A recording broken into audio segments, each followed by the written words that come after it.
Esta é a terceira e última parte, creio eu, dessa série de mensagens intitulada A Bênção de Recomeçar. Esta noite a mensagem poderia tranquilamente ser chamada de Superando a Oposição, ou Toda a Oposição, e Recomeçando a Vida com Cristo. Confesso a vocês que eu fiquei bem balançado com esta mensagem. Durante a semana o Senhor já vem falando alguma coisa ao meu coração. Eu vou compartilhar com vocês, em nome de Jesus, no poder do Espírito Santo, até o fim, o que o Senhor me falou. O Senhor Jesus, em Mateus capítulo 12, versos 31 e 32, afirmou algo, que daqui a pouquinho a gente vai ler. Mas, até o final da mensagem, você vai notar que, em muitos momentos, será citado o nosso arqui-inimigo. Não para que ele seja exaltado, levantamos louvor somente a Deus, mas para que ele seja desmascarado. Só isso, nada além disso, ok? Estamos juntos? Mateus capítulo 12, versos 31 e 32. Por esse motivo eu lhes digo: todo pecado e blasfêmia serão perdoados aos homens, mas a blasfêmia contra o Espírito não será perdoada. Todo aquele que disser uma palavra contra o Filho do Homem será perdoado, mas quem falar contra o Espírito Santo não será perdoado. Diga comigo: nem nesta era, nem na que há de vir.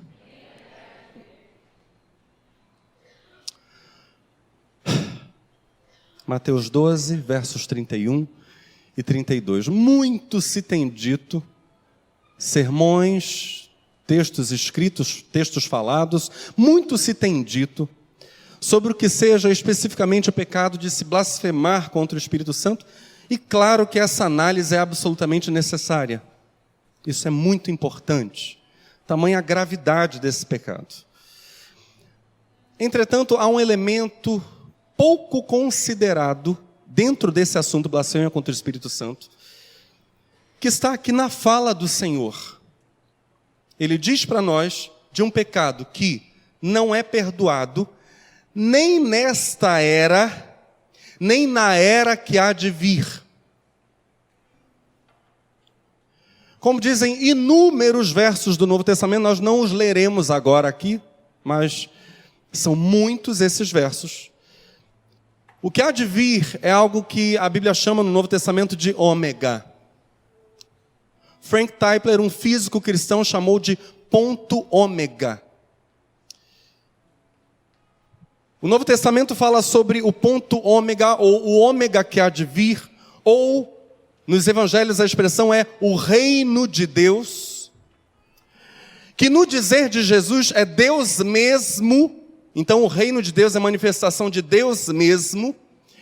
E essa chegada do ponto ômega, ou do reino, no Novo Testamento é o mesmo que o fim desta era, ou o fim da história humana como nós a conhecemos, ou o fim do universo como nós o conhecemos. Quando essa manifestação absoluta do reino chegar, o universo não será mais, dizem os apóstolos, aquilo que nós conhecemos por universo. Entretanto, quando a gente pensa nessa era que há de vir, à luz do que a Bíblia diz, essa era é tal em que os justos serão completamente purificados, e nessa era os condenados não terão como, diz a Bíblia, escapar do juízo eterno. Não será um juízo temporário, um juízo provisório, mas como diz Pedro, é condenação eterna. Ou seja, nessa era vindoura, para que a gente entenda, e eu estou indo bem devagarinho porque nós precisamos assimilar algumas verdades aqui, para entendermos a complexidade do que Jesus está falando. Na era vindoura, eu peço que você repita comigo: nem os salvos pecam, nem os condenados são perdoados.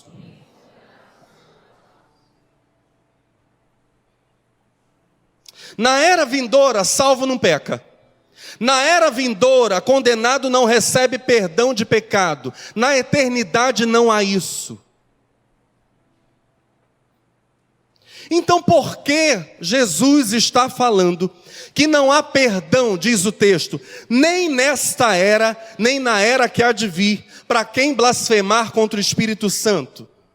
Do que Jesus está falando?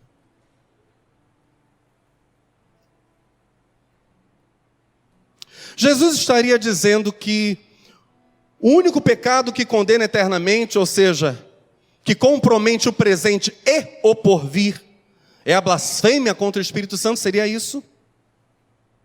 Jesus está dizendo que esse pecado essencialmente o único pecado que sentencia alguém ao inferno. Será isso? Se for apenas isso, não bastaria dizer que esse pecado não recebe perdão nesta era? Porque esse fato, consequentemente, lançaria o pecador numa eternidade de perdição. Se alguém parte daqui sem perdão, já está condenado. Tiago vai dizer que quem quebra um dos mandamentos, quebrou todos eles.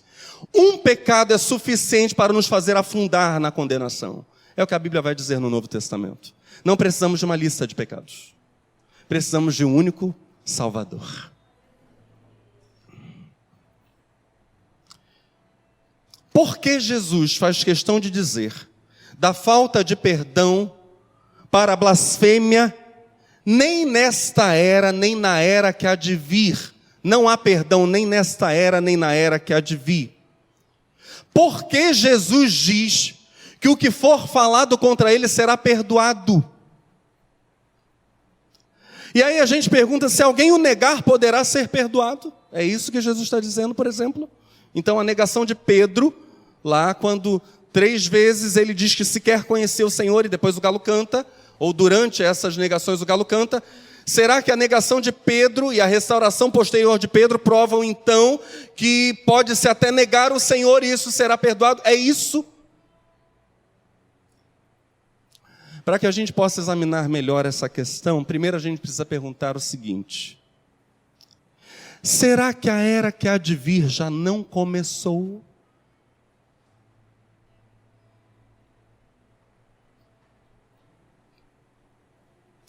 Será que essa era já não é uma realidade para muitos? Será que a era que há de vir só não veio ainda para alguns e apenas em certo aspecto? A Escritura afirma que o reino de Deus, ou o mundo que há de vir, ou a eternidade, já veio, olha só, mas ainda não veio. O luteranismo, talvez a ala mais clássica do protestantismo, tem chamado a essa característica da vinda do reino de Deus, de um reino que veio, mas não veio, que está aí, mas não está. Eles usam uma expressão que é esta aqui, é o já e ainda não. O reino está, mas não está. O reino veio, mas não veio. Estamos nele, mas não estamos. Por exemplo, lemos em Lucas 17 sobre o reino de Deus como realidade presente. Verso 20. Interrogado pelos fariseus sobre quando havia de vir o reino de Deus, respondeu-lhes e disse: o reino de Deus não vem com aparência exterior, nem dirão ei-lo aqui ou ei-lo ali, porque eis que o reino de Deus está entre vós. Olha o reino aqui, está vendo o reino? Deus está reinando, está vendo? Aqui no meio de vocês, percebem? É o que Jesus está dizendo. Enquanto isso, em Lucas 13, o mesmo evangelho, em Lucas 13, o reino de Deus é apresentado como realidade futura. Verso 24, porfiai por entrar pela porta estreita, porque eu vos digo que muitos procurarão entrar e não poderão. Quando o pai de família se levantar e cerrar a porta, e começar a estar de fora, e a bater à porta, dizendo: Senhor, Senhor, abre-nos. E respondendo ele vos disser: não sei de onde vós sois, então começareis a dizer: temos comido e bebido na tua presença, e tu tens ensinado nas nossas ruas. E ele vos responderá: digo-vos que não sei de onde vós sois, apartai-vos de mim, vós todos os que praticais a iniquidade. Ali haverá choro e ranger de dente, ou de dentes, quando virdes Abraão e Isaque e Jacó e todos os profetas no reino de Deus, e vós lançados fora. E virão do oriente, do ocidente, do norte e do sul, e assentar-se-ão à mesa no reino de Deus. Você pode olhar para o seu irmão com amor e carinho e dizer para ele nunca mais esquecer isso: o reino de Deus está presente, e o reino de Deus há de vir.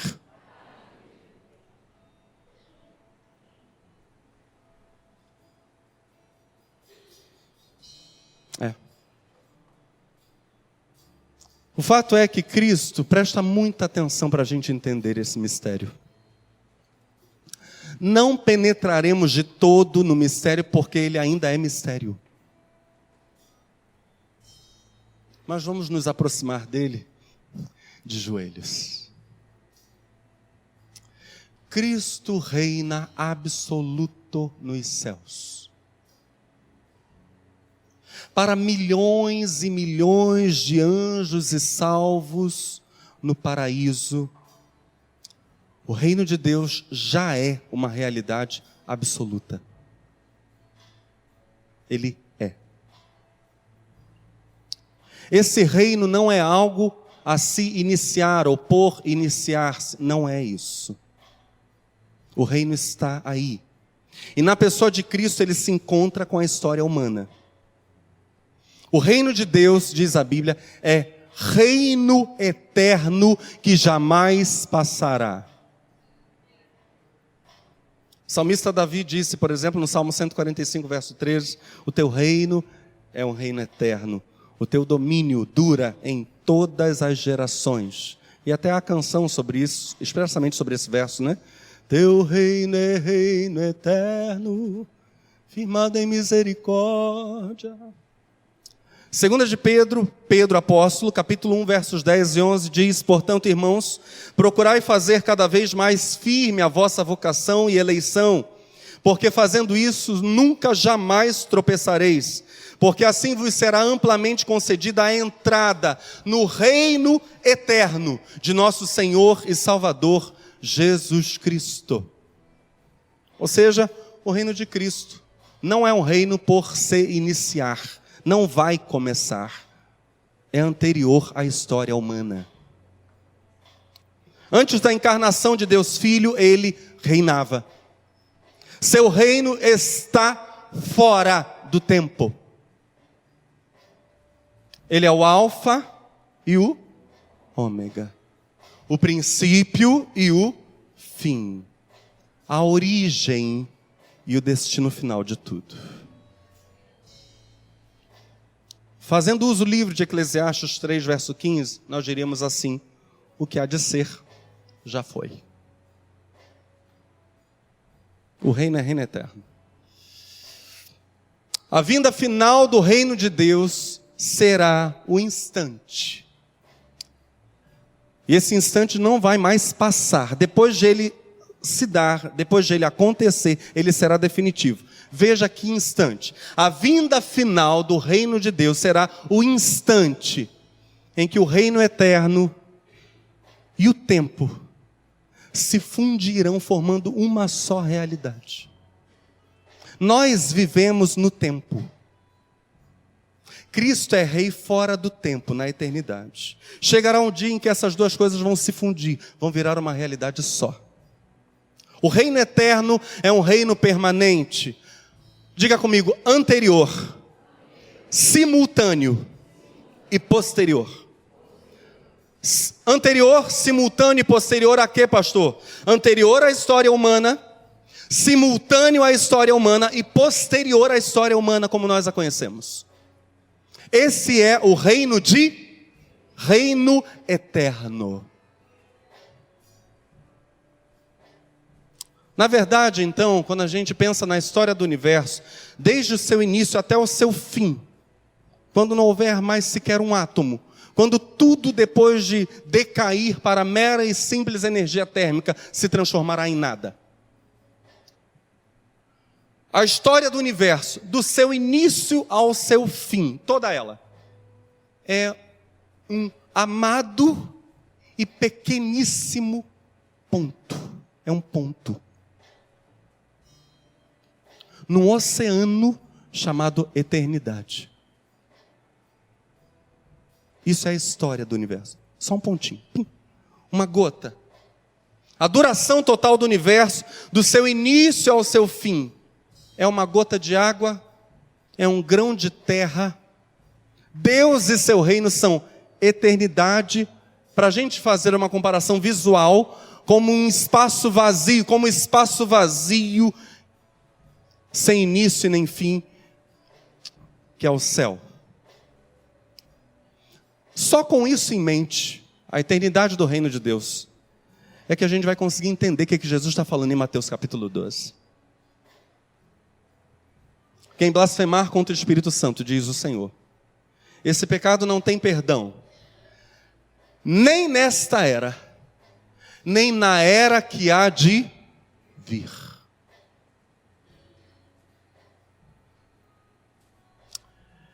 Vamos ler agora todo o trecho, no seu contexto. Verso 22. Então levaram até Jesus um homem cego e mudo, que estava possuído por um demônio. Jesus o curou, e ele passou a falar e ver. Admirada, a multidão perguntou: será que este homem é o filho de Davi? Essa expressão é: será que ele é o Messias prometido? Será que ele é o grande rei, o grande libertador de Israel? Será que é ele? No entanto, verso 24, quando os fariseus souberam do milagre, disseram: ele só expulsa demônios porque seu poder vem de Beelzebu, o príncipe dos demônios. Jesus conhecia os pensamentos deles e respondeu: todo reino dividido internamente está condenado à ruína. Uma cidade ou família dividida contra si mesma se desintegrará. Se Satanás expulsa Satanás, está dividido e luta contra si mesmo, seu reino não sobreviverá. Se eu expulso demônios pelo poder de Beelzebu, o que dizer de seus discípulos? Eles também expulsam demônios, de modo que condenarão vocês pelo que acabaram de dizer. Se os discípulos de vocês, é o que Jesus está dizendo para os fariseus, expulsam demônios também pelo poder do chefe dos demônios, significa que vocês e eles servem ao demônio. Eles são discípulos de vocês. Mas se expulso demônios pelo Espírito de Deus, então o reino de Deus já chegou até vocês. Afinal, quem tem poder para entrar na casa de um homem forte e saquear seus bens? Somente alguém ainda mais forte, alguém capaz de amarrá-lo e saquear sua casa. Quem não está comigo, opõe-se a mim. E quem não trabalha comigo, na verdade, trabalha contra mim. Por isso eu lhes digo: todo pecado e toda blasfêmia serão perdoados, mas a blasfêmia contra o Espírito não será perdoada. Quem falar contra o Filho do Homem será perdoado, mas quem falar contra o Espírito Santo não será perdoado, nem neste mundo, nem no mundo por vir.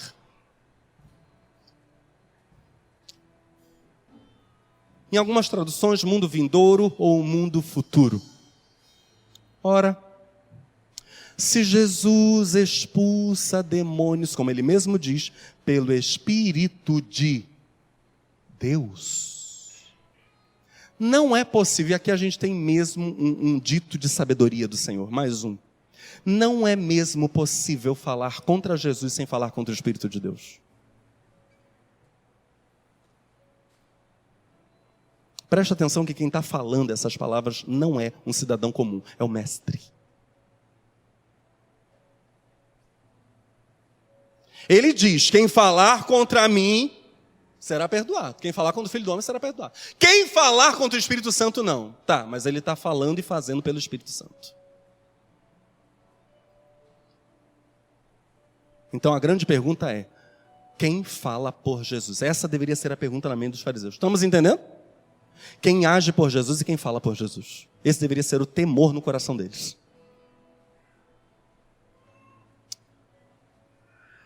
Corre-se o risco. Se alguém fala contra Jesus, fala contra o Espírito de Deus. E ao falar contra o Espírito de Deus, corre o risco, presta muita atenção, corre o risco de blasfemar. E o que é blasfemar? Blasfemar é assumir posição em palavras ou em atos de ofensor da glória de Deus. Eu assumo a posição de quem ofende essa glória. Conscientemente. Eu me oponho a Deus, eu blasfemo. É essa a ideia. Corre-se o risco, então, se Jesus expulsa demônios pelo Espírito de Deus, é impossível falar contra Jesus sem falar contra o Espírito de Deus. Corre-se o risco de chegar a blasfemar, ou seja, ser considerado ofensor da glória do Deus Todo-Poderoso. E corre-se o risco, portanto, de se ficar sem perdão. Agora, propositalmente nós dissemos aqui, corre o risco, ou corre-se o risco, em vez de blasfema-se. Porque Paulo, por exemplo, o apóstolo, assumiu que ele blasfemou contra Cristo. Ele fala isso categoricamente. Mas ele também entende que não blasfemou, apesar de ter falado contra Cristo, contra o Espírito Santo, porque a fala dele contra Cristo não foi baseada num sentimento de oposição, mas como ele mesmo disse, numa profunda ignorância. Ele não sabia. 1 Timóteo capítulo 1, versos 12 e 13, Paulo vai contar que ele era um blasfemo, olha isso. E dou graças, 1 Timóteo 1, 12, e dou graças ao que me tem confortado, a Cristo Jesus nosso Senhor, porque me teve por fiel, pondo-me no ministério, a mim que dantes fui blasfemo e perseguidor, e injurioso. A quem Paulo perseguia? A Jesus. Paulo está assumindo, eu blasfemei. Eu falei contra Jesus. Eu não apenas joguei em prisões os cristãos. Eu não apenas mandei matar cristãos. Eu blasfemei. Mas Deus teve misericórdia de mim. E ele prossegue dizendo, a mim que dantes fui blasfemo e perseguidor e injurioso, mas alcancei misericórdia, porque eu fiz ignorantemente na incredulidade. Aleluia, Deus é bom. Aleluia. Grande é o Senhor. Paulo não sabia que Jesus era o Filho de Deus. Paulo não sabia que os ensinos e obras de Jesus eram realizados pelo Espírito de Deus. Paulo não sabia. Paulo jurava estar prestando serviço a Deus. Aliás, Jesus tinha profetizado isso. Vocês serão perseguidos, vocês serão atingidos, alguns de vocês serão mortos, porque os homens vão achar estar prestando serviço a Deus enquanto perseguem vocês. É Paulo. Arrisca. Entretanto, e aqui eu preciso fazer uma pergunta. Teria havido alguém que mesmo sabendo que Jesus agia pelo Espírito de Deus, tornou-se seu opositor? Alguém que com total consciência do que fazia, fez guerra ao Espírito Santo, opondo-se nesta era presente, e já tendo se oposto, presta muita atenção, na era que para nós ainda há de vir. Ou seja, alguém que na eternidade se opôs ao Espírito de Deus. Alguém que na eternidade, numa era muito antiga, foi sentenciado ao inferno e jamais alcançará perdão, porque guerreou sabendo que guerreava contra o Espírito de Deus. Haveria alguém.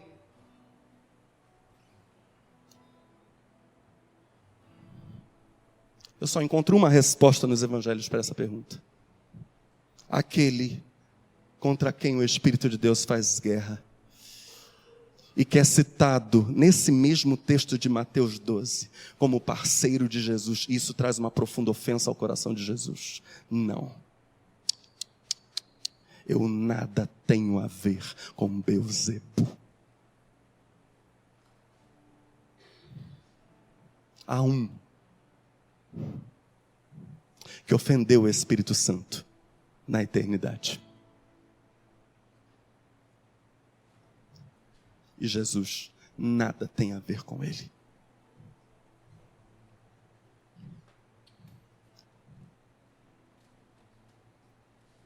No dizer de Jesus, ninguém que se une conscientemente ao mal para fazer guerra ao Espírito de Deus será salvo. E o príncipe das trevas está condenado justamente porque fez guerra consciente ao Espírito de Deus. E essa guerra se iniciou no mundo que ainda há de vir. Sem a compreensão do que seja o mundo que há de vir, a gente não entende Mateus 12.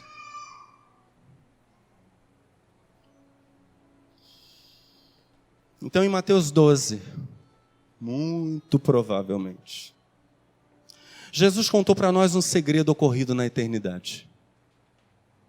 Quem falar, diz o verso 32, quem falar contra o Filho do Homem será perdoado, mas quem falar contra o Espírito Santo não será perdoado, nem neste mundo, nem no mundo por vir, na eternidade. O problema é que o nosso inimigo quer envolver-nos, a nós seres humanos, no lado errado da guerra. Luiz Berkhoff, um teólogo conservador, na sua teologia sistemática, explica a blasfêmia contra o Espírito Santo. Berkhoff diz: a raiz desse pecado é o consciente e deliberado ódio a Deus e a tudo quanto se reconhece como divino. Você consegue enxergar o príncipe deste mundo nesse texto?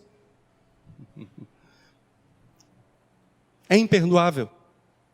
Não porque a sua culpa transcende os méritos de Cristo, esse pecado de blasfêmia, ou porque o pecador esteja fora do alcance do poder renovador do Espírito Santo. Não, a questão não é essa. Mas sim, porque há também no mundo de pecado certas leis e ordenanças estabelecidas por Deus e por Ele mantidas. E no caso desse pecado em particular, a lei é que ele exclui toda a possibilidade de arrependimento, cauteriza a consciência, endurece o pecador e assim torna imperdoável o pecado. Daí, nos que cometeram esse pecado, podemos esperar ver um pronunciado ódio a Deus, uma atitude desafiadora para com Ele e para com tudo quanto é divino, um prazer em ridicularizar e difamar aquilo que é santo, e um desinteresse absoluto quanto ao bem-estar da alma e à vida futura. Em vista do fato de que esse pecado não é seguido pelo arrependimento, podemos estar, diz Berkhoff, razoavelmente seguros de que os que receiam havê-lo cometido, quem teme dizendo, será que algum dia eu blasfemei contra o Espírito Santo? E se preocupam com isso, e desejam as orações de outras pessoas por eles, não o cometeram. O temor quanto a esse pecado é prova de que o pecado não foi cometido, porque afastar o Espírito Santo é afastar o único capaz de conduzir o homem ao arrependimento. Em todas estas coisas, o que estamos vendo é o seguinte: sabemos que Deus quer imprimir em nós o caráter de Jesus. recomeçar é isso. O caráter de Cristo. Mas o que nesta noite estamos vendo é que o mal também quer fazê-lo. Cristo quer nos fazer filhos amados do Pai. E o mal quer envenenar nosso coração com indiferença, fazendo com que essa indiferença vá evoluindo até se tornar oposição. Ódio não é coisa que nasce instantaneamente em ninguém, nas criaturas. Ódio é processo. O ódio do inimigo por Deus foi algo que veio a acontecer. Recentemente, eu fiquei horrorizado ao ouvir de pessoas que foram chamadas a servirem a Deus, e pessoas jovens, bem jovens, foram chamadas a servirem a Deus de todo o coração ou a não o servirem. Então elas foram desafiadas. E essas pessoas jovens preferiram não o servir. Hoje, elas estão indiferentes. Amanhã, elas serão inimigas. O mal evolui. Billy Graham, um grande evangelista, tremendamente usado por Deus, disse o seguinte: enquanto o Espírito estiver se ocupando de uma pessoa, esta não comete tal pecado imperdoável. Porém, quando alguém tanto se opõe ao Espírito Santo, que o Espírito Santo, deixa de lado, então esta pessoa está em perigo. Noutras palavras, diz Billy Graham, o pecado imperdoável implica na rejeição total e irrevogável de Jesus Cristo. Creio que é sobre isso que Estevão estava falando no sermão que pregou antes de ser martirizado. Estevão disse, agora cita Billy Graham, Atos 7, verso 51, homens de dura cerviz, teimosos, vós sempre resistis ao Espírito Santo. Resistentes, eles ouviam a palavra de Deus inúmeras vezes e eram duros. Nós podemos superar essa oposição, que é a tentativa de Satanás imprimir em nós o seu caráter mau, e recomeçar com Deus. O mal surge primeiro como indiferença, surge como um desejo de pouco envolvimento, de pouco compromisso. A pessoa fica numa posição cômoda, olha as coisas à distância. Depois isso evolui para a oposição, é sempre esse o processo. Por fim, para a blasfêmia e para a perdição. Sempre é esse o caminho. Sempre é, e eu preciso agora contrariar isso.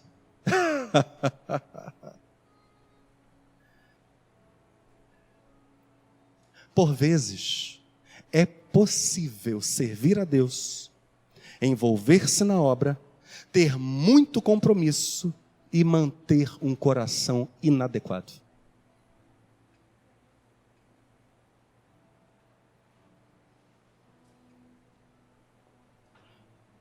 Eu quero entrar na parte final da mensagem, na exemplificação disso. Meu objetivo, de jeito nenhum com essa parte final, é a instalação do pavor, não mesmo. Eu quero avivamento. Quando a gente olha para a fala de Jesus lá em Lucas 10, a impressão que a gente tem é que Jesus está citando Isaías. Parece que ele está fazendo uma paráfrase aqui. Jesus envia 70 discípulos em missão para anunciarem o evangelho. Então eles voltam maravilhados com as curas, com as libertações que eram operadas quando eles falavam com autoridade no nome de Jesus. Eles voltam maravilhados. E o texto diz o seguinte, Lucas 10, verso 17. Voltaram os 70 com alegria, dizendo, Senhor, pelo teu nome até os demônios se nos sujeitam. E disse-lhes, agora fala de Jesus, verso 18. Eu via Satanás como raio cair do céu. Eis que vos dou poder para pisar serpentes e escorpiões e toda a força do inimigo, e nada vos fará dano algum.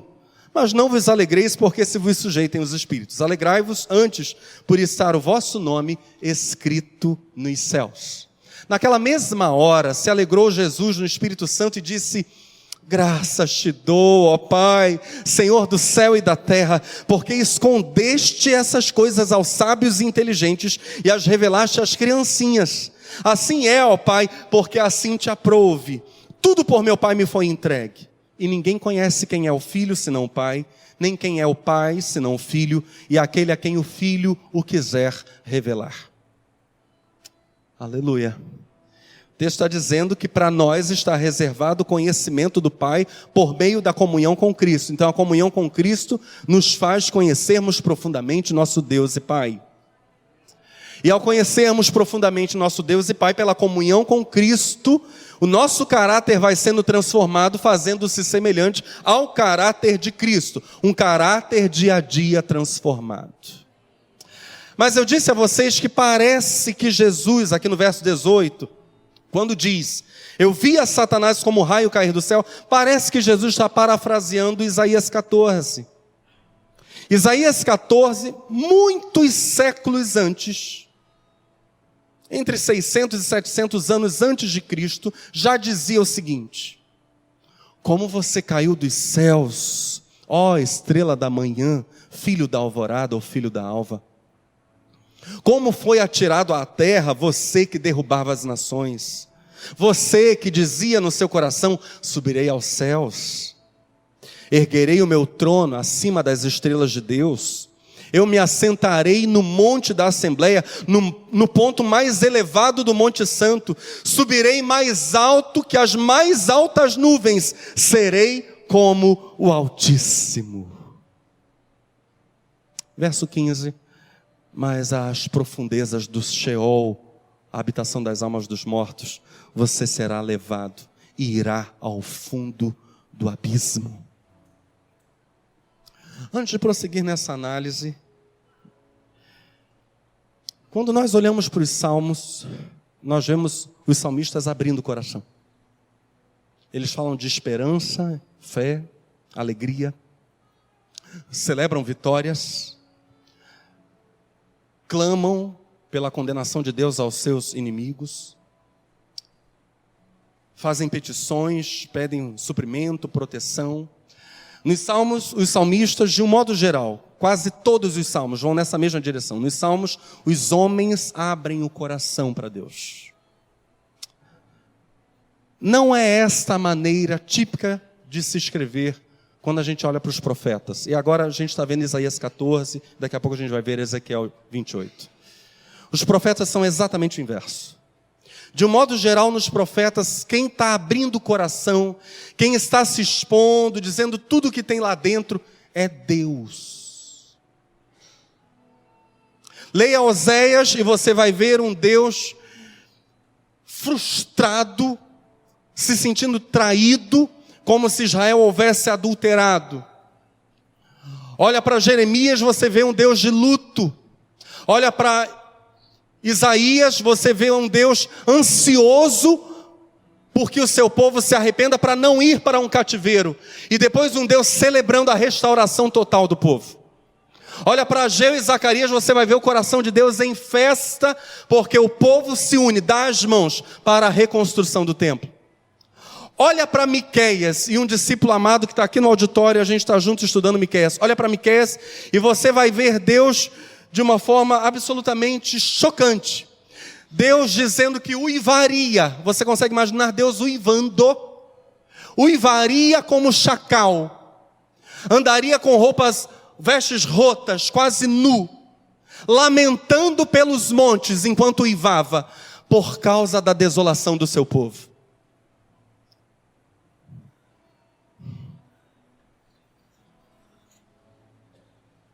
Nos profetas Deus abre o coração. Curiosamente, aquilo que agora começamos a examinar, pouquíssimas vezes é citado na Bíblia. O que Isaías 14, Ezequiel 28 falam para nós, pouquíssimas vezes é comentado na Bíblia. Aquilo que costumeiramente os teólogos têm dito ser referência mesmo à queda de Satanás. Porque é algo que está que mexe demais com o coração de Deus, é uma ferida no coração do Senhor. Não é bom para Deus, não é prazeroso tocar nesse assunto. Ele quase nunca toca nesse assunto, raríssimas vezes toca nesse assunto. Ezequiel 28, Deus chega para Ezequiel e diz: levanta um lamento, entoa um lamento, meu servo. Sobre o quê? Sobre o querubim que caiu. Isso não está, Deus não está confortável com isso. O que nós acabamos de ler diz para nós que para nosso inimigo não há salvação. Apocalipse diz isso categoricamente: o príncipe deste mundo está sentenciado ao fogo. Jesus vai dizer isso perto da paixão: o príncipe desse mundo já está condenado. Não tem saída. O juízo de Satanás é certo, porque ele se tornou inimigo de Deus. Entretanto, presta atenção: se ele se tornou inimigo, isto significa que não foi sempre assim. O quinto querubim foi deposto. Ezequiel 28, se aqui em Lucas 10, Jesus parece fazer uma paráfrase de Isaías 14, como caíste do céu a estrela da manhã. Em Ezequiel 28 nós temos outra profecia de duplo sentido. Não se fala apenas sobre Babilônia e Tiro, como Isaías e Ezequiel falam, mas fala-se desses reis ou desses soberanos, e também se fala da queda de Satanás. Em Ezequiel 28, Deus propõe um lamento ao profeta, ao mesmo tempo em que fala sobre o rei de Tiro, fala de um querubim, a que os judeus chamam de Lúcifer, aquele que está cheio de luz. E o lamento é este aqui: esta palavra do Senhor veio a mim, diz Ezequiel: filho do homem, erga um lamento a respeito do rei de Tiro e diga-lhe: assim diz o soberano, o Senhor. Você era o modelo da perfeição, cheio de sabedoria e de perfeita beleza. Você estava no Éden, no jardim de Deus. E aqui é o paraíso mesmo, é o paraíso. E aqui é paraíso celestial. Você estava no Éden, no jardim de Deus. Todas as pedras preciosas o enfeitavam. Estou lendo Ezequiel 28, verso 13. Sárdio, topázio, diamante, berilo, ônix e jaspe, safira, carbúnculo e esmeralda. Seus engastes e guarnições eram feitos de ouro. Tudo foi preparado no dia em que você foi criado.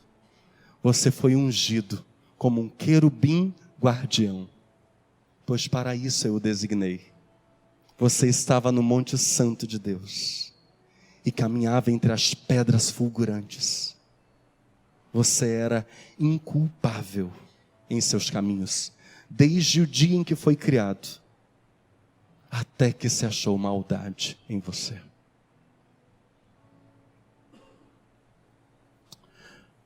Eu estava olhando para isso e pensando, e aqui eu vou à parte final da mensagem. Como alguém tão próximo de Deus ousou enfrentá-lo?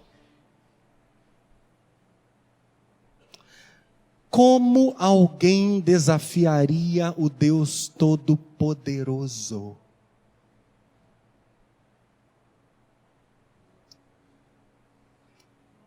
Quem ousaria, sabendo que um ser tem todo o poder que se possa imaginar, quem, conhecendo intimamente esse ser, ousaria desafiá-lo?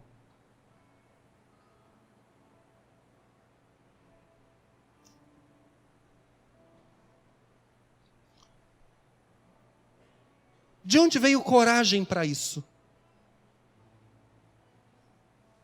Apenas um pensamento me ocorre. Pelo mesmo motivo que nos faz resistir ao Espírito Santo enquanto servimos, pasmem, na obra de Deus. Sabe qual o motivo? o amor de Deus.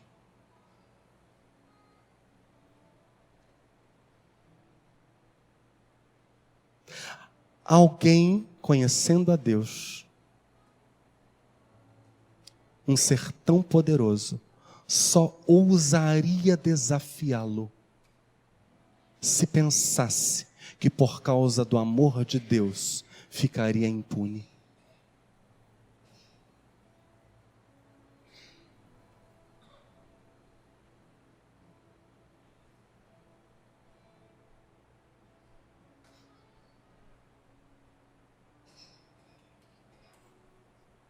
Tudo bem?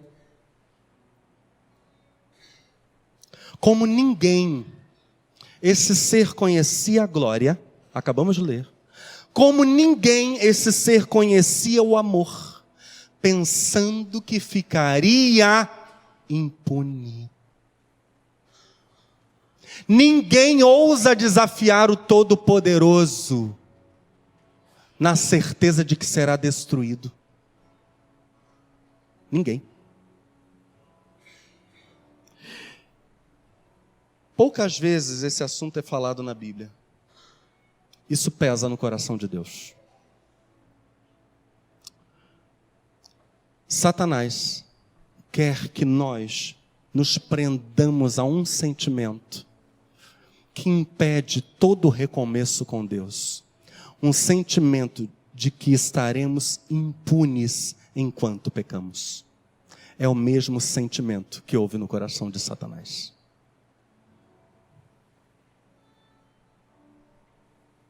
A grande luta das trevas é gerar em nós um caráter deformado.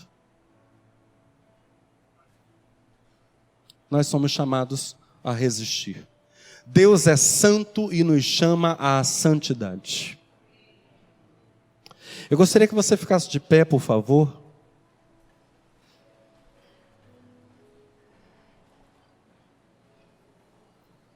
Nós vamos recitar juntos esse texto. Virou, mexeu, nós voltamos a esse texto. E precisamos fazê-lo. Bem-aventurados os que leem, bem-aventurados os que ouvem essas palavras. Apocalipse capítulo 7. Eu gostaria que você declarasse isso comigo. Ouça, depois destas coisas, depois que a história humana vem ao seu desfecho, diz João, vi, e eis grande multidão que ninguém podia enumerar, de todas as nações, tribos, povos e línguas, em pé diante do trono e diante do Cordeiro, vestidos de vestiduras brancas, com palmas nas mãos, e clamavam com grande voz, dizendo, e aqui entramos nós, repita o que eu vou dizer, mas não repita timidamente, porque o texto diz que eles dizem isso com grande voz. Diga comigo, ao nosso Deus, que se assenta no trono, e ao Cordeiro, pertence a salvação. Ouça, todos os anjos estavam em pé, rodeando o trono, os anciãos e os 4 seres viventes, e ante o trono se prostraram sobre o seu rosto e adoraram a Deus, dizendo, amém, o louvor e a glória, a sabedoria e as ações de graças, e a honra e o poder e a força sejam ao nosso Deus, pelos séculos dos séculos, amém. Um dos anciãos tomou a palavra, dizendo, estes que se vestem de vestiduras brancas, quem são e de onde vieram? Respondi-lhe, meu Senhor, tu o sabes. Ele então me disse, são estes. Eu gostaria que você olhasse para o seu irmão e dissesse com carinho, somos nós, os que viemos de grande tribulação, lavamos nossas vestiduras e as alvejamos no sangue do Cordeiro. Razão porque estamos diante do trono de Deus e o servimos de dia e de noite, no seu santuário. E aquele que se assenta no trono estenderá sobre nós a sua tenda. Jamais teremos fome, nunca mais teremos sede. O sol não cairá sobre nós, nem ardor algum, porque o Cordeiro que se assenta no meio do trono nos apacentará e nos guiará para as fontes da água da vida. E Deus nos enxugará dos olhos toda lágrima.